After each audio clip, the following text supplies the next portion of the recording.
É com gratidão que nós continuamos com o nosso estudo na Epístola aos Colossenses, no capítulo 3 e no versículo 16. Uma saudação especial para todos os que nos acompanham, e a nossa oração é que os olhos do vosso entendimento possam ser iluminados para poderdes perceber o que Deus quer de cada um de nós. No versículo 16 do capítulo 3 lemos assim: a palavra de Cristo habita em vós abundantemente, em toda a sabedoria, ensinando-vos e admoestando-vos uns aos outros, com salmos, hinos e cânticos espirituais, cantando ao Senhor com graça em vosso coração. A abundância é o que Deus quer para nós em tudo. Notem que o versículo diz: a palavra de Cristo habita em vós abundantemente. Hoje quero falar sobre o termos a palavra de Cristo habitar em nós abundantemente. A abundância, portanto, como acabei de referir, é o que Deus quer para nós em tudo. Ele quer o máximo. Ele não faz por menos. Ele não faz as coisas pela metade, como nós veremos. Não admira, portanto, ver Ele querer que a palavra de Cristo habite em nós abundantemente. Que a palavra de Cristo nos encha e preencha, ou seja, nos encha completamente. Na primeira epístola a Timóteo, no capítulo 1, versículo 14, nós lemos assim: e a graça do nosso Senhor superabundou. Temos aqui abundância, cá está no superlativo. A graça do nosso Senhor superabundou com a fé e amor que há em Cristo Jesus.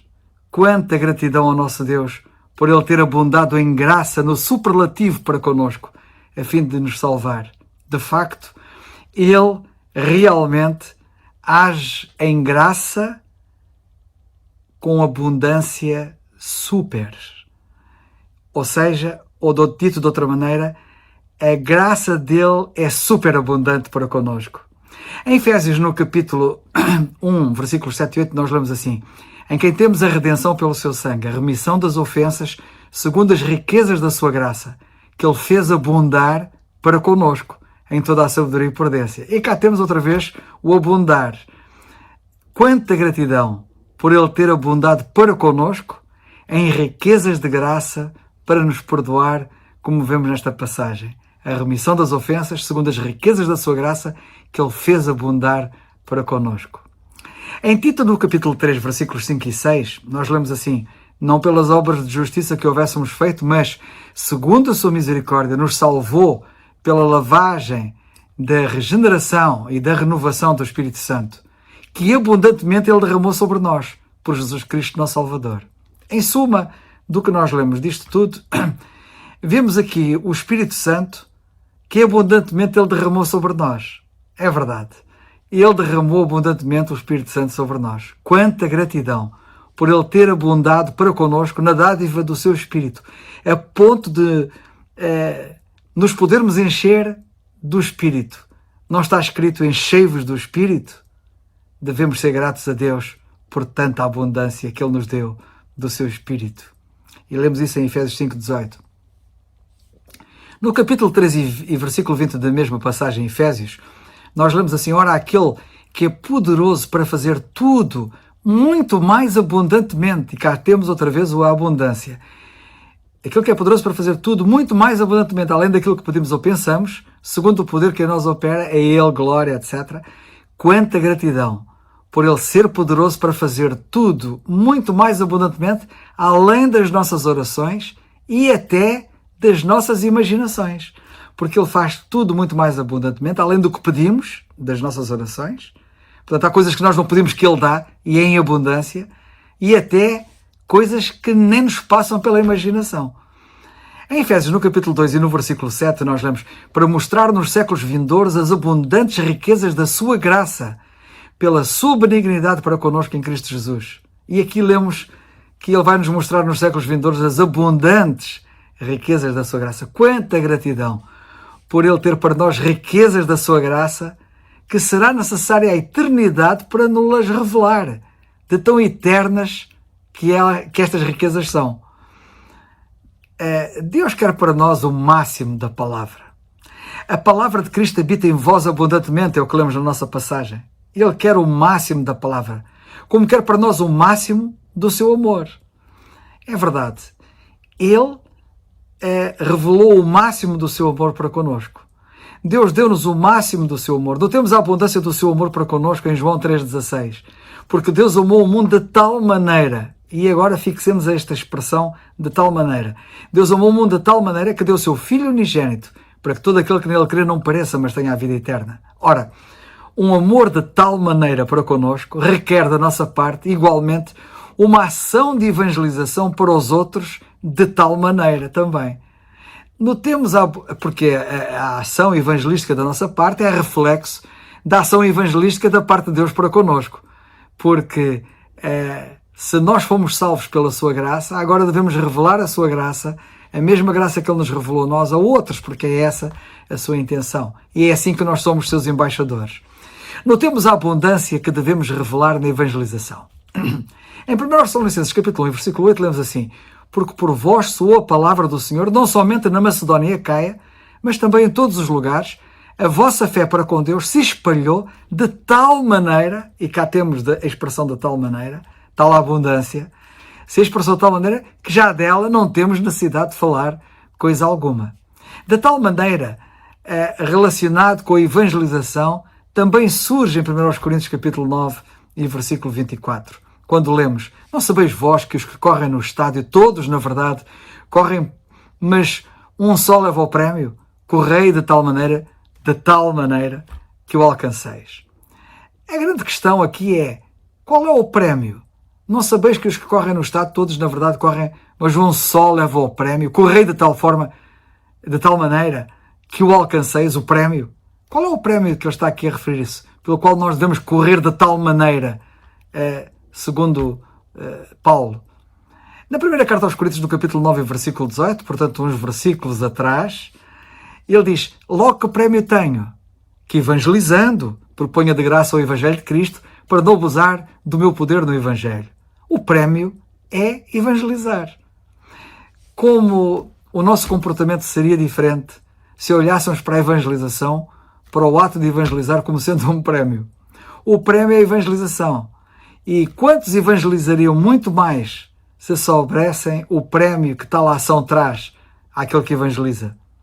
Porém, nós evangelizamos de tal maneira porque fomos amados por um Deus que nos amou de tal maneira. E porque também percebemos que, portanto, o seu amor tem que ser levado às almas com a mesma intensidade, de tal maneira. Na primeira carta aos Coríntios, no capítulo 9 e versículo 16, nós lemos assim, portanto, uns versículos também anteriores àquele: anuncio o Evangelho. E eu acrescento, de tal maneira, acrescento eu, que era assim que Paulo anunciava, porque ele diz, anuncio o Evangelho, e eu digo, acrescentando de tal maneira, porque ele diz a seguir, ai de mim se não anunciar o Evangelho. De facto, era assim que ele anunciava, de tal maneira, e é assim que é esperado que nós anunciemos também o Evangelho. Hajamos de tal maneira que queiramos salvar o maior número possível de pessoas. De tal maneira, seja a nossa ação evangelística que assim aconteça. No versículo 22 da mesma passagem, ele diz: fiz-me tudo para todos, para por todos os meios chegar a salvar alguns. Cá está a forma como ele agiu, de tal maneira que ele queria, por todos os meios, chegar a salvar alguns. No versículo 23, ele diz: e eu faço isto por causa do Evangelho, o tal prémio pelo qual devemos correr de tal maneira. Eu faço isto por causa do Evangelho, por causa do tal prémio. Mas repito aquilo que eu disse há pouco. Apesar de podermos fazer isso pelo prémio, e o prémio é o pregar o Evangelho, e convém aqui dizer que quando nós falamos do Evangelho aos outros, isso é um prémio porque é uma recompensa, é recompensador esta ação, e só aqueles que passam por essa experiência é que sabem quão recompensador é. Mas deixai-me dizer que nós devemos fazê-lo porque Ele nos amou de tal maneira. E um Deus que nos amou de tal maneira não merece outra coisa da nossa parte que não uma ação evangelística, cooperando com Ele, porque somos cooperadores de Deus, como lemos na Carta aos Coríntios, de tal maneira também. Nem podia ser de outra forma. Como é que um Deus que age evangelisticamente de tal maneira tem um cooperador ao seu lado que não o faz de tal maneira? É isso que é esperado de nós. Cá temos de novo a expressão de tal maneira, com uma intensidade máxima impregnada na evangelização. Nós não somos seus embaixadores. Se ele agiu para connosco de tal maneira, ajamos em relação a ele e para com os outros de tal maneira. Uma ilação lógica a tirar do que vimos até agora. E é bom que tiremos essa ilação. Se tivermos a palavra a habitar em nós abundantemente, nós vamos evangelizar também abundantemente. Uma das razões que tenho ouvido por parte de alguns para não evangelizar, sabem qual é? É o fraco conhecimento das Escrituras. Temem que ao irem evangelizar, depois as pessoas lhes façam perguntas para as quais elas não tenham respostas, porque conhecem mal as Escrituras. De facto, repito, a grande ilação a tirar é: se tivermos a palavra a habitar em nós abundantemente, como lemos em Colossenses 3,16, onde nos encontramos, nós vamos passar a evangelizar abundantemente, porque é exatamente o termos a palavra de Deus em abundância em nós que nos capacita a evangelizar como devemos evangelizar. E só quem de facto passa por essa experiência é que pode dizer isso, porque o diz por experiência. Na primeira carta aos Tessalonicenses, no capítulo 4, versículo 1, nós lemos: finalmente, irmãos, vos rogamos e exortamos no Senhor Jesus que, assim como recebeste de nós, de que maneira convém andar e agradar a Deus, assim andai, para que abundeis cada vez mais. E agora voltamos outra vez à abundância. E o que é que nós temos aqui? É assim que nos convém andar e é assim que agradamos a Deus. Ora, se a palavra abundar em nós e a evangelização, abundaremos na maneira como nos convém andar e abundaremos no agradar a Deus. Repito outra vez o versículo. Perdão. Finalmente, irmãos, vos rogamos e exortamos no Senhor Jesus que, assim como recebestes de nós de que maneira convém andar e agradar a Deus, assim andai, para que abundeis cada vez mais. Outra virtude em que devemos abundar é no amor. Notemos a clareza dos seguintes 5 versículos que dispensam quaisquer comentários. E passo a citá-los como nós de facto devemos abundar em amor. Na segunda aos Tessalonicenses, capítulo 1, versículo 3, lemos assim: sempre devemos, irmãos, dar graças a Deus por vós, como é de razão, porque a vossa fé cresce muitíssimo, e agora notem, e o amor de cada um de vós abunda uns para com os outros. E cá temos a abundância no amor que deve existir em nós. Outro versículo, são 5, na primeira aos Tessalonicenses, capítulo 4, versículos 9 e 10, lemos assim: quanto, porém, ao amor fraternal, não necessitais que vos escreva, visto que vós mesmos estáis instruídos por Deus, que vos ameis uns aos outros, quanto ao amor fraternal. Porque também, já assim o fazeis, para com todos os irmãos que estão por toda a Macedónia. Exortamo-vos, porém, a que ainda nisto abundeis cada vez mais. Ou seja, ele fala em amor fraternal, que nos devemos amar uns aos outros, e diz que nós devemos abundar nisto cada vez mais. Se isso já existe como realidade, ainda devemos traduzir isto, ou trazer isto para o superlativo, abundar nisto cada vez mais. Na primeira carta aos Tessalonicenses, no capítulo 3, versículo 12, nós lemos: e o Senhor vos aumente e faça abundar em amor uns para com os outros e para com todos, como também abundamos para convosco. E em Filipenses, no capítulo 1, versículo 9, nós lemos: e peço isto, que o vosso amor abunde mais e mais. E agora notem, em conhecimento e em todo o conhecimento. É muito importante que esta abundância do amor se traduza também no conhecimento e em todo o conhecimento. Outra virtude em que devemos abundar, a gratidão e a oração, para correspondermos à necessidade de fé dos irmãos, porque os irmãos têm necessidade de que a sua fé cresça. E a gratidão e a oração deve, de facto, abundar em nós para correspondermos a essa necessidade que os crentes têm.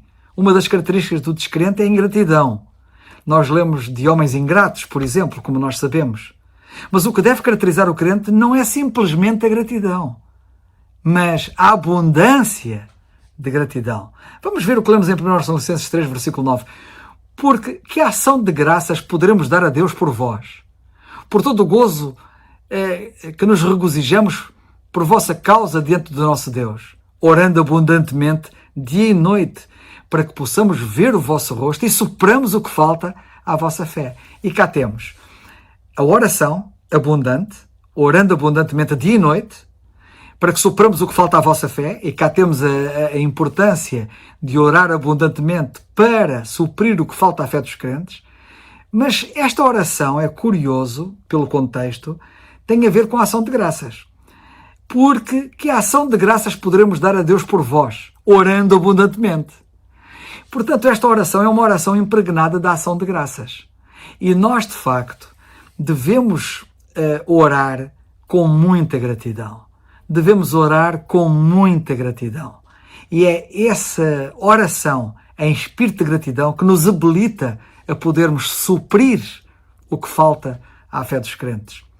O que lemos em Colossenses, no capítulo 2 e versículo 7, por exemplo, no princípio da carta aos Colossenses, e nós estamos no capítulo 3, versículo 16, vamos nos lembrar do que ele diz no capítulo 2 e versículo 7, diz ele assim: arraigados e sobreedificados nele e confirmados na fé, assim como fostes ensinados, abundando em ação de graças. E cá está, nós devemos abundar em ação de graças. E o que lemos em 2 Coríntios 4,15? Porque tudo isto é por amor de vós, para que a graça, multiplicada por meio de muitos, faça abundar a ação de graças para a glória de Deus. De facto, nós devemos abundar em ação de graças, não apenas pelas razões que eu invoquei há pouco, mas também para a glória de Deus. Porque quando nós abundamos em ação de graças, nós estamos a glorificar a Deus. Porque a nossa gratidão é para com Ele. É por aquilo que Ele tem feito para connosco. É um ato de adoração. Outra virtude, ministério com abundante fruto. De facto, esta é uma virtude que deve existir em nós. Em nós deve haver abundante fruto. Não apenas fruto, mas abundante fruto. E Filipenses 4,17 diz: não que procure dádivas, mas procure o fruto que abunde para a vossa conta. Era isto que o apóstolo procurava naqueles crentes em Filipos, que eles abundassem, para que o fruto que abunde, para que houvesse abundância de fruto para conta deles, para benefício deles. Isto pelo ministério dele, pela procura dele. O que ele procurava era fazer com que eles frutificassem. E ele queria ver fruto neles, que abundasse, fruto que abundasse, fruto abundante. Portanto, Paulo queria um ministério frutuoso, com abundância, fruto com abundância, para benefício dos crentes. Ministério com proveito e grande alegria. Em Filipenses 1, versículo 25, lemos assim: e tendo esta confiança, sei que ficarei e permanecerei com todos vós para proveito vosso e gozo da fé. Cá está, o ministério para proveito dos crentes e gozo da fé, para que a vossa glória abunde em mim. Isto significa, a palavra glória também significa na Bíblia, e neste caso no contexto, gozo no superlativo, para que o vosso gozo abunde por mim, em Cristo Jesus, pela minha nova ida a vós. Que Deus nos ajude a sermos contribuintes para o abundante gozo nos crentes, por nosso intermédio, para que esse gozo neles abunde por mim, como dizia Paulo, e por nós. De facto, que sejamos causa de gozo em abundância e não de tristeza e desilusão em relação aos outros. Devemos abundar também em generosidade, em parceria com o abundar na fé, na palavra, no conhecimento, na diligência e no amor. Vamos ver este versículo que nos mostra a parceria em que a generosidade deve abundar, abundando ao lado daquilo que também deve abundar, que é a fé, a palavra, o conhecimento, a diligência e o amor. E já agora é oportuno falar aqui um pouco sobre isto. Nós devemos abundar na fé, já falamos na abundância da palavra, já falamos na abundância, já fizemos uma referência à abundância no conhecimento, e ao amor, mas não fizemos a diligência. E nós devemos ser abundantes na diligência também. Devemos ser crentes diligentes. Não sejamos negligentes, sejamos diligentes. Na segunda carta aos Coríntios, capítulo 8 e versículo 7, então temos aqui o versículo que nos fala disso. Portanto, assim como em tudo abundais em fé e em palavra e em ciência, e em toda a diligência, e na vossa caridade para conosco, assim também abundeis nesta graça. Que graça? Da generosidade. É graça de ofertar para a obra, para as necessidades, sermos generosos nas nossas ofertas. Outra virtude, abundância de consolação e gozo nas tribulações. Devemos, de facto, abundar em consolação e em gozo nas tribulações. Alguns nas tribulações abundam em lamúrias, em queixumes, em tristeza, eu sei lá em quê.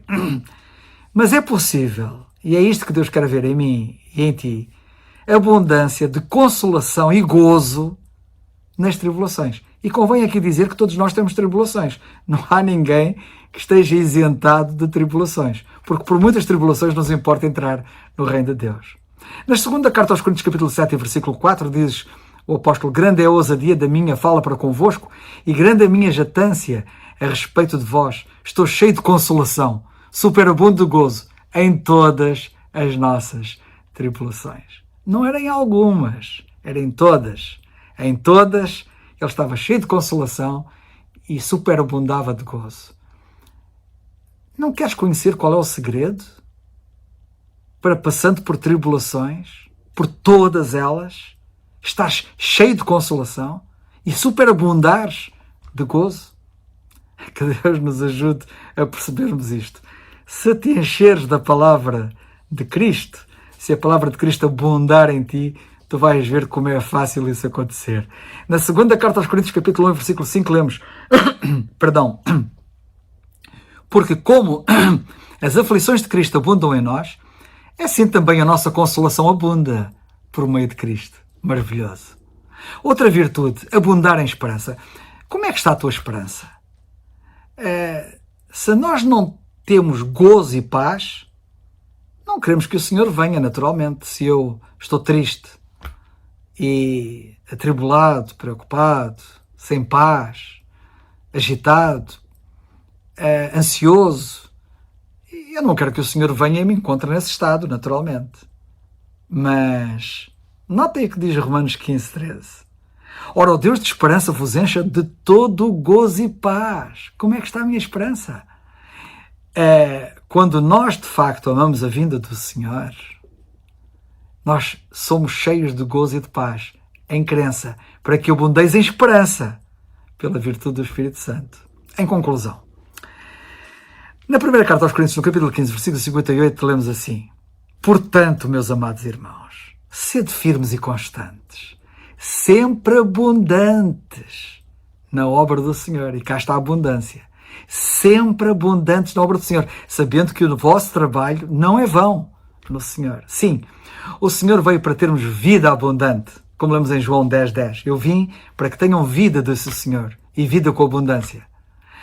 Abundante no grego vem de uma palavra grega, perissos, que significa muito, que significa além da medida, que significa mais, que significa uma quantidade tão abundante que chega a ser mais do que era de se esperar ou de se antecipar.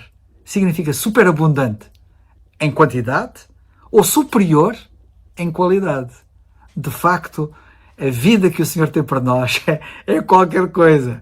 E eu não sei como é que haja quem ainda não queira viver esta vida. Nem sei o que é que andam à espera. Não sabem o que perdem. Em suma, o Senhor Jesus Cristo prometeu-nos uma vida muito melhor do que poderíamos imaginar. Um conceito que lembra 1 Coríntios 2:9, que diz: as coisas que o olho não viu e o ouvido não ouviu e não subiram ao coração do homem, ou seja, ele nunca imaginou sequer, são as que Deus preparou para os que o amam. Tens bem a noção do que Deus tem preparado para te dar a gozar, desde que reúnas aqueles requisitos? O apóstolo Paulo diz-nos que Deus é poderoso para fazer infinitamente mais do que tudo o que pedimos ou pensamos, como já vimos, conforme o seu poder que opera em nós, em Efésios 3:20. Vida abundante é a vida eterna. Uma vida que se inicia no momento em que cremos em Cristo e o recebemos como Salvador. E essa vida dura por toda a eternidade. A definição bíblica da vida, a vida eterna, especificamente, sabem qual é? Foi o Senhor Jesus Cristo, foi Ele mesmo que a definiu. E a vida eterna é esta: que te conheçam. É isto. Que te conheçam. conheçamo-lo cada vez mais, conheçamo-lo cada vez melhor e veremos como vamos ficar deslumbrados e a nossa peregrinação vai ser qualquer coisa aqui na Terra, mesmo com tribulações, cheios de consolação, com muito gozo. A vida abundante, verdadeira, consiste de uma abundância de amor, gozo, paz e do restante do fruto do Espírito, como temos em Gálatas 5, 22 e 23, e não uma grande quantidade de coisas. Não são coisas. Trata-se da vida que é eterna e, portanto, o nosso interesse está no que é eterno e não no que é temporal, em coisas. Paulo não nos adverte. Como é que ele nos adverte no princípio deste capítulo de Colossenses? Ele não nos adverte assim: buscai as coisas que são de cima, onde Cristo está sentado à destra de Deus, pensai nas coisas que são de cima e não nas que são da terra. Que o Senhor nos abençoe. Amém. Boa noite, irmãos. Pela graça do nosso Deus, cá estamos mais uma vez para um estudo da Palavra e desde já um abraço muito forte a todos aqueles que nos acompanham de muito longe e não só, os da casa também, daqui de perto. Um abraço muito grande e estamos sempre juntos pela graça do nosso Deus. Em oração não há vírus nenhum que nos possa separar de estarmos conectados em oração. Que o Senhor nos ajude. Temos estado então, vamos ao estudo da Palavra, temos estado a estudar então a carta aos Colossenses, no capítulo 3, e eu vou ler o versículo, temos estado a estudar o versículo 16, eu vou lê-lo mais uma vez. A palavra de Cristo habita em vós abundantemente em toda a sabedoria, ensinando-vos e admoestando-vos uns aos outros, com salmos, hinos, cânticos espirituais, cantando ao Senhor com graça em vosso coração. Eu queria me focar agora aqui na questão do admoestando-vos uns aos outros. Vemos que antecedendo a esta parte o apóstolo Paulo refere-se então que a palavra deveria abundar na nossa vida em toda a sabedoria e agora fala na questão de nos admoestarmos uns aos outros. Eu dou graças a Deus porque a admoestação é algo que nos difere da nação de Israel. Nós vemos várias vezes o Senhor repreender a nação de Israel, que é uma coisa completamente diferente de admoestação. Ou seja, vemos que muitas das vezes a repreensão vinha em forma de castigo sobre a nação de Israel. Vemos que muitas vezes o Senhor repreendeu o povo de Israel pelo seu próprio pecado em si, onde eles padeciam nas mãos do inimigo. Era quase como se um castigo caísse sobre a nação de Israel, onde muitas vidas eram ceifadas, e nós hoje vemos no trato à Igreja isso fora de questão. Nós vemos no trato à Igreja, sim, a Igreja Corpo de Cristo, em que hoje vivemos e que estamos inseridos pela graça do nosso Senhor Jesus Cristo, sim, a admoestação através da palavra. A admoestação é algo completamente diferente. A admoestação significa, de facto, um exortar, um aconselhar, um dirigir, direcionar. Essa é a admoestação. E é isso que o Senhor quer que nós exercitemos na nossa vida. O apóstolo Paulo fala várias vezes na questão da admoestação. Quando ele fala na repreensão, se não me engano, ele só fala na carta aos Coríntios, quando fala na questão de que existia um pecado enorme dentro da igreja e que teria que haver da parte deles e não da parte do Senhor, mas teria que haver da parte daqueles irmãos disciplina, alguém que prevaricava muito grande, e essa disciplina vinha em forma de repreensão em si. Não esquecendo ainda que o próprio apóstolo Paulo, a estes irmãos em Coríntios, que nós não vivemos dias diferentes, se nós pudéssemos caracterizar a igreja hoje, diríamos que a igreja seria como naqueles dias, ou pior ainda, mas nós vivemos em dias assim, e mesmo assim o apóstolo Paulo, àqueles irmãos, ele refere-se, e nós vamos ler na primeira carta aos Coríntios, no capítulo 4 e no versículo 14, o apóstolo Paulo referir-se àqueles irmãos assim: não vos escrevo estas coisas para vos envergonhar, mas admoestando-vos como meus filhos amados. Mesmo assim, perante aquela situação, o apóstolo Paulo falava na questão da admoestação, direcioná-los, exortar, aconselhar. E é isso que se quer hoje. É isso, é da mesma maneira, e nós vemos, não lemos em mais lado nenhum, nas cartas dirigidas à igreja, nós não lemos repreensão do Senhor. Pois a repreensão do Senhor, na forma de castigo, ela caiu sobre, de facto, aquele que nada merecia, que era o nosso Senhor Jesus Cristo, e por amor a nós. foi naquela hora e naquele momento na cruz em que foi a última vez que caiu a repreensão, de facto, que deveria cair sobre nós, caiu em cima do Senhor Jesus Cristo. Ela foi banida, ou seja, por assim dizer, do vocabulário do Senhor para connosco, para com a Igreja.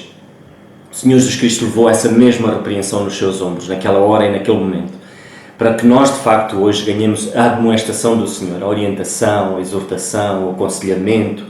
E é isso que nós devemos exercitar nas nossas vidas, irmãos. Quantas vezes dá-nos vontade de repreender, dá-nos vontade de castigar. Mesmo assim, mesmo em relação ao nosso trato familiar, o Senhor manda-nos admoestar. O Senhor diz-nos que nós não devemos provocar a ira aos nossos filhos, mas devemos admoestar os nossos filhos na palavra. E nós vemos isso quando o apóstolo Paulo refere-se na carta aos Efésios, no capítulo 6, e nós podemos ler Efésios capítulo 6, muito rapidamente, só para termos isto. E vós, pais, não provoqueis a ira aos vossos filhos, mas criai-os na doutrina e a demonstração do Senhor. E de facto devemos aceitar esta demonstração, porque esta demonstração traz crescimento. Uma repreensão, a grande diferença entre repreensão e a demonstração é que a demonstração ela vem coberta por amor. Ela está, toda ela em si, o objetivo é haver mudança. O objetivo não é haver disciplina para que, ou punição pelo erro em si, mas é um alerta, um abre-olhos, para que haja mudança, haja arrependimento da atitude má, em que provavelmente muitas das vezes caímos nela, e então é daí o Senhor dizer que nós hoje, Igreja, devemos nos admoestar uns aos outros, com muito amor, revestido de amor sempre, nunca esquecendo isso. Muito poderia ser dito acerca disso. Às vezes custa-nos ouvir, mas é preciso ouvir. Há um versículo que é em Eclesiastes, e eu vou ler muito rapidamente, Eclesiastes no capítulo 4 e no versículo 13, o Senhor fala-nos disto e fala-nos de como é benéfico a admoestação. 4.13, Eclesiastes 4.13, e diz-nos assim a palavra do Senhor: melhor é o mancebo pobre e sábio do que o rei velho e insensato que não se deixa admoestar. Ou seja, irmãos,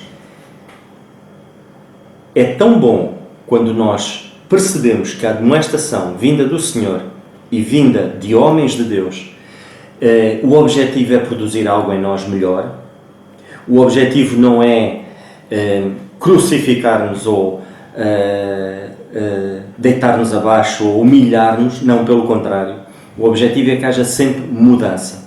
Essa é a grande diferença entre admoestação e repreensão. A repreensão vinha em forma de castigo, que às vezes era necessário, principalmente em relação, e mesmo hoje é necessário, muitas das vezes, alguma repreensão quando há, e o apóstolo Paulo refere-se então aos Coríntios, quando houve repreensão sobre alguém que prevaricava dentro da própria igreja e quando não havia arrependimento, então há repreensão, que é a disciplina em si.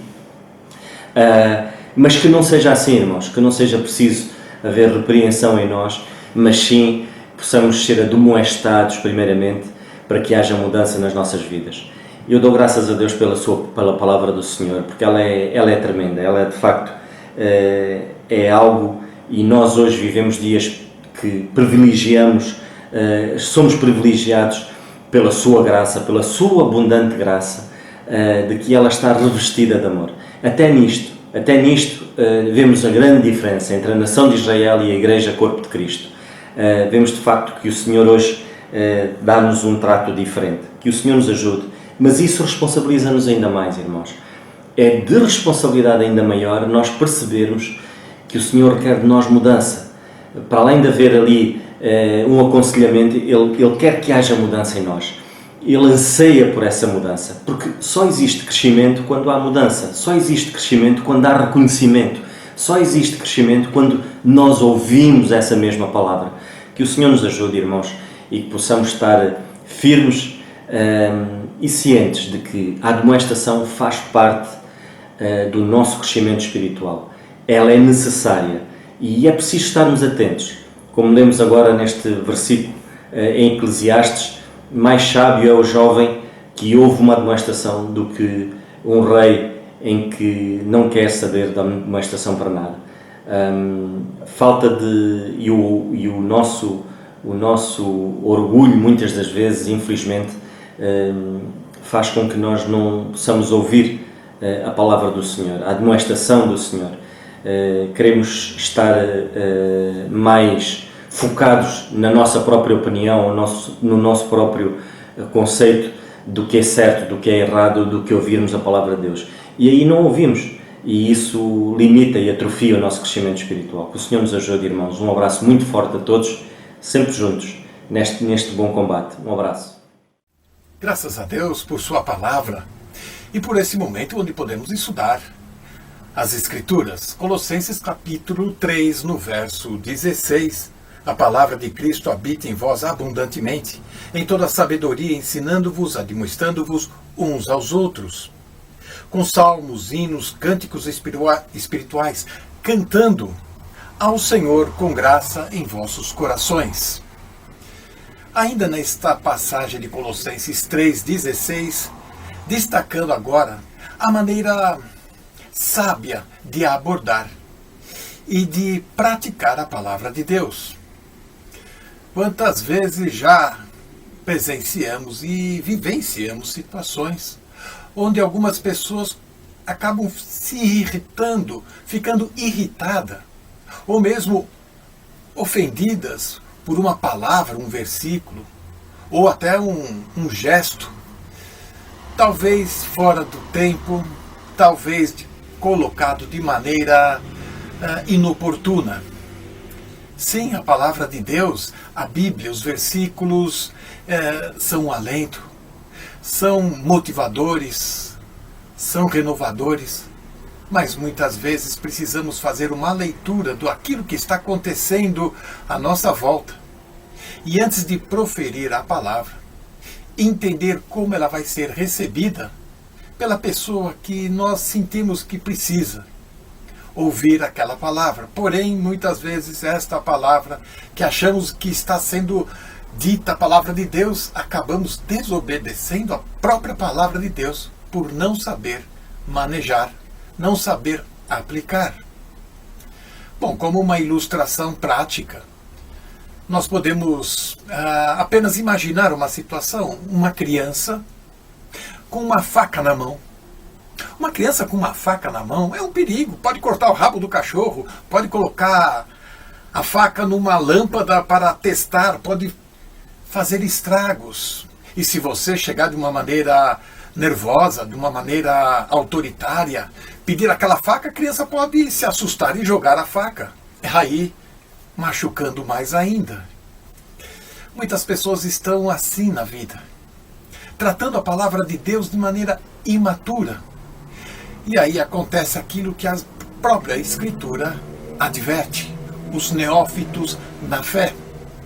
Precisamos estar atentos a isso.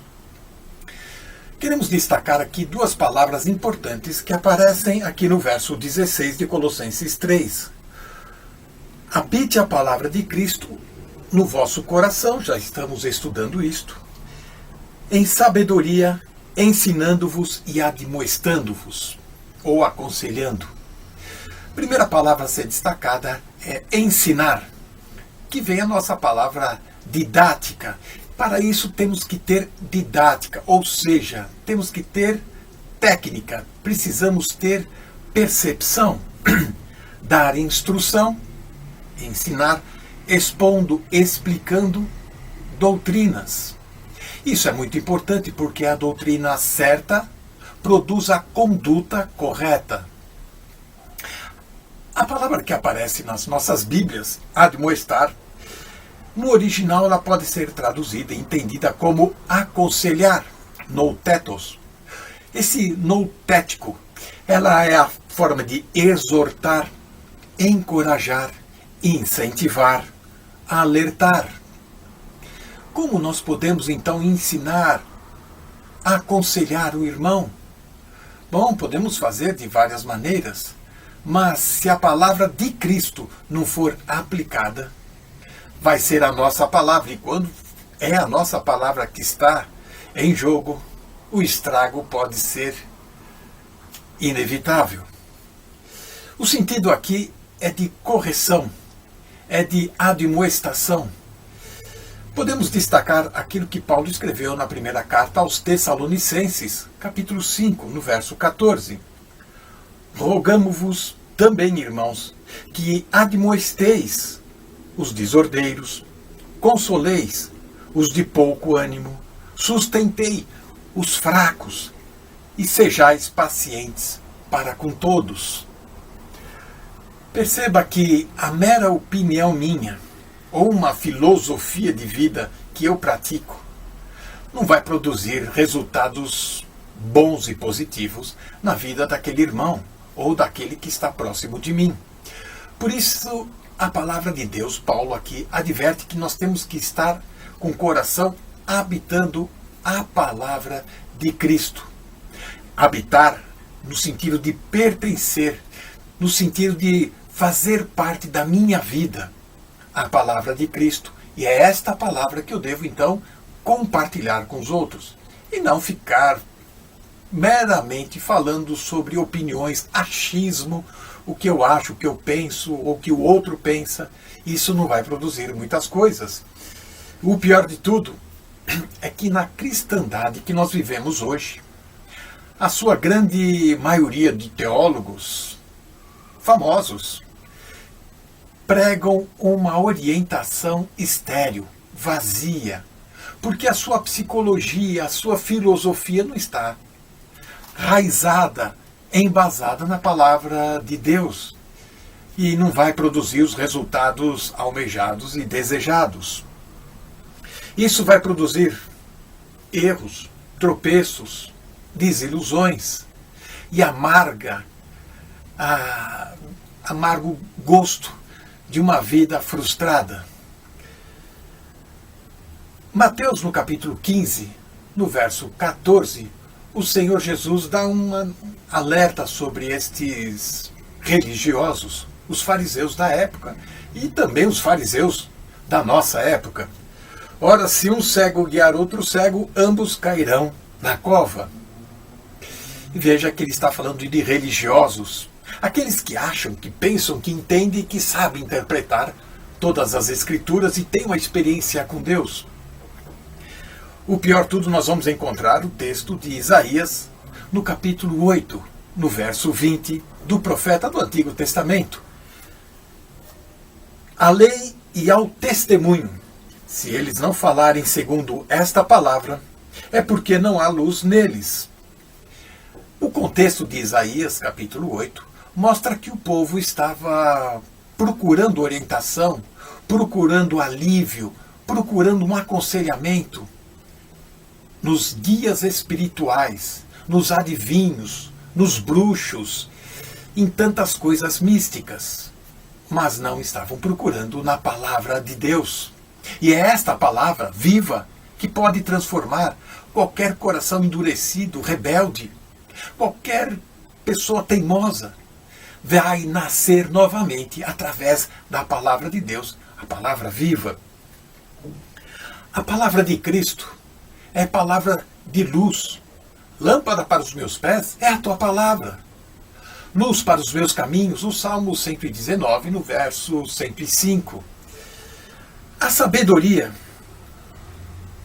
que aqui o versículo 16 destaca, é aquele conhecimento amplo, profundo, é um conhecimento experimental, é um conhecimento de raiz. Paulo diz que o ensino, o conselho, a instrução devem ser ministrados com toda a sabedoria. E esta sabedoria, ela tem que ser algo mais do que a base comum daquilo que nós sabemos da fé que vivemos. Mais do que as noções de cristianismo, de fé. Veja que no capítulo 1 de Colossenses, lá no verso 28, nós vamos encontrar a quem anunciamos, admoestando a todo homem, ensinando a todo homem toda a sabedoria, para que apresentemos todo homem perfeito em Cristo Jesus. Aqui está a preocupação do apóstolo Paulo. A sabedoria, ela pode combater erros e heresias que tão de perto persegue a igreja e os cristãos. Veja no capítulo 2 deste mesmo livro de Colossenses, lá no verso 23, os quais têm, na verdade, alguma aparência de sabedoria em devoção voluntária, humildade em disciplina do corpo, mas não de valor algum, senão para a satisfação da carne. Paulo ele trabalha com a palavra sabedoria para combater o ensino falso destes mestres que estavam se infiltrando na igreja e influenciando os cristãos e trazendo uma aparência de sabedoria, uma fala mansa, trazendo um intelecto, uma argumentação para enganar, para iludir, para enredar, para cativá-los. E Paulo fala que a sabedoria tem que vir de Cristo, nem dele próprio, mas da pessoa do Senhor Jesus. A sabedoria é uma virtude que traz habilidade, ela traz prudência. A sabedoria ela vai nos trazer serenidade, vai nos trazer sensibilidade para podermos, de fato, entender o que está à nossa volta e como podemos ser úteis nas mãos do Senhor para corrigir, encorajar, consolar, animar os irmãos. Porque igreja é família, a família de Deus. Igreja não é uma empresa. Igreja também não é um auditório onde chega um palestrante e dá a sua aula e depois não tem mais compromisso. Igreja somos nós. E Deus distribuiu dons para que um possa edificar e ajudar uns aos outros. Mas ainda o que nós podemos observar como prática, como a nossa palavra tem que ser praticada. Rapidamente vamos separar alguns versículos que a nossa instrução, o nosso conselho, deve ser realizado com mansidão, conforme segunda carta de Paulo a Timóteo, no capítulo 2, versos 24 e 25. A nossa palavra tem que ter paciência. Segunda carta de Paulo a Timóteo, capítulo 2, 4, verso 2. A nossa palavra tem que ser serena, tem que ser tranquila, tem que ter um bom tom, convicção. Tito 2, no verso 15. Tem que haver temor no nosso coração. A carta de Judas, antes de Apocalipse. No verso 22 e 23, é uma carta pequena. E se precisarmos fazer como o apóstolo Paulo fez em 1 Coríntios, no capítulo 4, no verso 19 a 21, repreender com severidade. Mas em tudo a nossa palavra tem que ser como Colossenses 4, no verso 6. Tem que ser uma palavra temperada, em bom termo, no bom tempo. Que Deus nos ajude. Amém.